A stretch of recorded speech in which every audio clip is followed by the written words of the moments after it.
At the end of Season 5, back when Mosley was still a scary villain, Tommy's plot to assassinate Mosley failed, leading to the death of Aberama Gold. Tommy, who seemed to have been losing his mind all season with paranoia, is finally pushed to a tipping point due to this unfamiliar feeling of being outsmarted, and we see him put a gun to his head while hallucinating about Grace. Well, Season 6 picks up with Tommy on the floor and he actually pulled the trigger, but Lizzie took the bullets out just moments before and she calls him a coward for trying to leave his family like that. Minutes later, he gets a call from this evil hag, Laura McKee, who claims responsibility for the failure of Tommy's plans. She needs the fascists to stay alive to somehow help the IRA movement. She reveals that she's also killed Polly, and as you can imagine, this breaks Tommy down. Polly is buried and Michael swears revenge on Tommy, blaming him for the death of his mother, so he leaves to America to become a boss in the Boston Irish mob, who all like to raise their heads in synchronized sequence for the camera like a bunch of choreographers. Anyway, he returns about 4 years later when he is ready to enact his revenge on Tommy. He comes to make a deal with Tommy, who is now working with the same IRA people who killed Polly, much to Michael's distaste.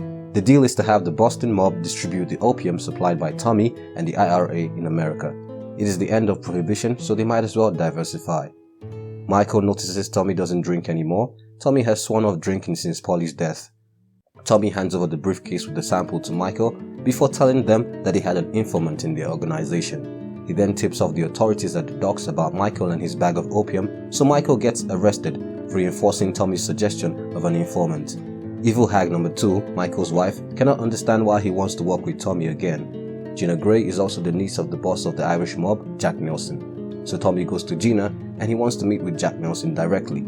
Gina says her uncle now hangs out with the big boys in the White House and as such cannot be seen doing a dirty business such as the opium trade. Tommy reveals that he is the one who tipped off the police to see if Uncle Jack would intervene and risk losing his credibility in the Oval Office, or leave Michael there and lose street credibility. Tommy gets called away because Ruby fell really ill. A paranoid Tommy believes that the best option is to seek spiritual help from the gypsies. Lizzie doesn't agree, and there's also a growing strain on his marriage with Lizzie due to him always being absent and generally his cold demeanor since Polly's demise. Elsewhere, Arthur is facing problems of his own. He is now addicted to opium. Ada is frustrated as she realizes she can't fill Polly's shoes. In episode 2, Tommy starts having seizures in addition to his hallucinations, indicating some sort of decline in mental health. Later on, Tommy and Arthur meet with Laura McKee.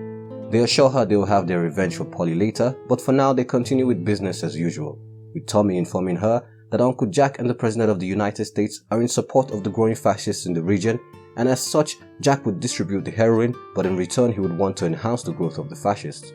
She looks scared, but is willing to compromise. Ada is also scared and feels Tommy is going too far this time, but Tommy thinks this is the only way he can beat them. Join them and destroy them from within. Mosley has a new mistress, Diana, who he intends to marry. She calls herself his most recent and final mistress and also happens to be a devout fascist, probably with ties in Berlin, so Mosley doesn't mess with this one. She's also developed a strong desire for Mr. Thomas Shelby OBE, something the director tries his best to emphasize by these long drawn-out close-ups whenever her and Tommy were in a room together, and she doesn't really care to hide this from Mosley, or in fact anyone. Tommy finally meets the big bad Uncle Jack, who confirms that some in the White House have interests in fascism, and he is in England to facilitate those interests. He feels insulted but also impressed when Tommy threatens to sell to the East Boston Jews if Jack refuses to distribute the opium. The Jews who are being defeated by the Irish mob are related to our favorite madman, Alfie Solomons. Tommy goes behind the Irish to also offer Alfie a chance to distribute the opium and take out the Boston Irish mob. Ruby falls ill again and is diagnosed with tuberculosis. A distraught Tommy thinks this is a curse and goes to find Esme, John's widow, in hopes of finding help. Esme takes him to the woman who he gave the ruby to in season 3, the same one Grace wore at the night of her death. They confirm that the ruby was cursed and Tommy wants to find the woman to reverse the curse. In his absence, Ada facilitates the first meeting between Mosley and Jack Nelson, where Jack repeatedly makes it clear that they are the ones in need of his help. Tommy returns to find out Ruby is dead, thereby further deepening the anguish of Thomas Shelby.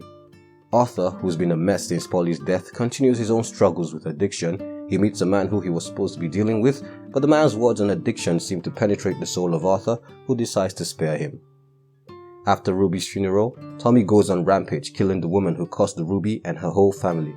Right after that, Esme shows him a son who Tommy had unknowingly fathered in his younger years and convinces him to take him in. Back home, the struggling brothers reminisce about old times while soaking up all that sadness. Tommy starts drinking again after Ruby's death, then Tommy meets with the evil group to discuss plans. Opium goes to Boston, ammunitions come from Boston for the movement. Again, Diana and Tommy are singled out for the slow zooming. I mean, really? Ada's first son Carl has racist tendencies and shows hate towards her mixed baby even as she tries to reason with him. It's difficult with the rise of fascism and the growing hate in Europe in that era. Episode 4 really explores the woes of the Shelby family as Ada fights back hate. Tommy copes with child loss and Arthur's fight with addiction looks to be an uphill battle as he relapses again. The first victory for Thomas comes when he gets a call from an informant who has seen Mosley and Michael's wife, Gina Gray. Michael is still in prison, of course, as Uncle Jack wants to leave him there till the noise dies down. Naturally, Tommy blackmails Gina. She has to spy on the fascists when she goes to Berlin with her uncle and report to him in return for keeping his mouth shut. This victory is short-lived though, as he gets a visit from his doctor who informs him that he has a tuberculoma in his brain resulting from the same bacteria that killed Ruby, and he has about 18 months to live.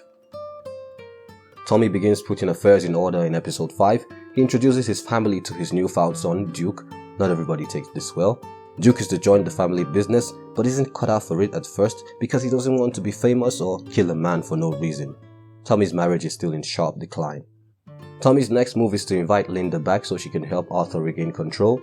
She doesn't want to get back together with him, she just wants to help him, but eventually I don't think that went as she planned. But first, Arthur has to deal with a referee who won't collect bribe to fix a game. Arthur forces Billy to kill him. Finn is horrified because Billy is his best friend. Duke is also horrified, but they've always kind of suspected Billy. This is confirmed when Billy is visited by Jack Nelson, who knows he's the informant in the Peaky Blinders and wants him to give them vital information on where the brothers will be because for some reason, and don't ask me what, Uncle Jack Nelson has decided to take out Tommy. Duke, who is coming to terms with the business, is told that he is to take over the darker side of the business. Diana finally gets that alone time with Tommy. Tommy, in his plans for redemption, is now buying up a bunch of land to build houses for the poor, and he needs Diana's influence through the family of her soon-to-be ex-husband. It is very clear what she wants in exchange for her help, and Thomas Shelby OBE obliges her. But Diana wastes no time telling everyone about this at a final dinner between all the parties. Lizzie doesn't receive the news well, and her marriage to Tommy is over at this point. Michael is released by Jack Nelson on the condition that he kills Tommy, a decision that is welcomed by Michael. In episode 6, Lizzie is finally leaving, and Charlie wants to go with her. Tommy, who realizes it's for the best, agrees with them, sounding like a man who was setting his affairs in order in preparation for a departure, and with looks of regret on his face. Arthur finds Tommy's medical report and discovers that he might be dying. A crying Arthur confronts him about it, with the prospects of being left all alone. They hug it out as Tommy consoles him and assures him he'll be fine. Next thing is a final bit of housekeeping as they set out to clean out the mole. Everyone is assembled and everyone is aware of the plan except for Finn and Billy. They give up the location of where Arthur and the rest of the gang will be, hoping that the informants spread the word. And eventually, Billy gives up their location. Gina tells Michael of the plan to take out Arthur and Duke, Tommy's newfound son, but Michael insists they just killed Tommy. Unfortunately, she informs him that it's all already been agreed. Mosley comes to invite Tommy to his wedding, which will be in Berlin, in the presence of Hitler. He also warns Tommy that Diane will be out of bounds when the wedding is done. Finally, events begin to unfold as the Peaky Boys arrive at the appointed location, Tommy's house, and it turns out it's an ambush set up to kill Billy. Duke gives Finn the gun to finish Billy, but he turns and points the gun on Duke and tries to shoot twice, but Duke had emptied the first 2 chambers as suggested by Uncle Charlie. Duke shoots Billy by himself and banishes Finn from the family, following Arthur's orders. Laura McKee and the IRA soldiers arrive to kill Arthur, but also walk into an ambush with Arthur and Uncle Charlie waiting. A shootout ensues on the streets, and the IRA seem to have the upper hand until Jeremiah shows up to save the day, and Arthur finally gets to avenge Polly's death by killing Laura McKee. Tommy arrives at Miquelon Islands to collect the payment for the opium, but he knows that Michael actually wants to kill him. Michael had previously planted a bomb in the car and plans to get Tommy alone inside while he waits indoors till the bomb goes off. Unknown to him though, Johnny Dogs was there to switch the bomb from the car that was set up for Tommy to the car that Michael's comrades from the Irish mob were sitting in. While he waits inside, a car blows up and he rushes out to confirm Tommy's death, but sees Tommy alive and his men all dead. After a little chit-chat, Tommy kills him.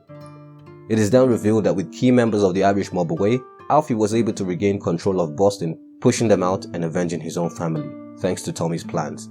With all affairs in order, Tommy says farewell to the family. Arthur's absence and the tone of Tommy's speech makes them suspicious that this farewell might be more permanent. He leaves to go kill himself in the mountains, but is saved when a hallucination of Ruby shows him a piece of paper from the news where he sees his doctor with the fascists at Mosley's wedding in Berlin. Realizing that his doctor was working with Mosley, trying to get Tommy to kill himself, Tommy goes to kill the doctor, but then the bell strikes at the 11th hour, reminding Tommy of armistice, the 11th hour of the 11th day of the 11th month, commemorating the end of World War I. So he spares him and rides off into the end of Season 6.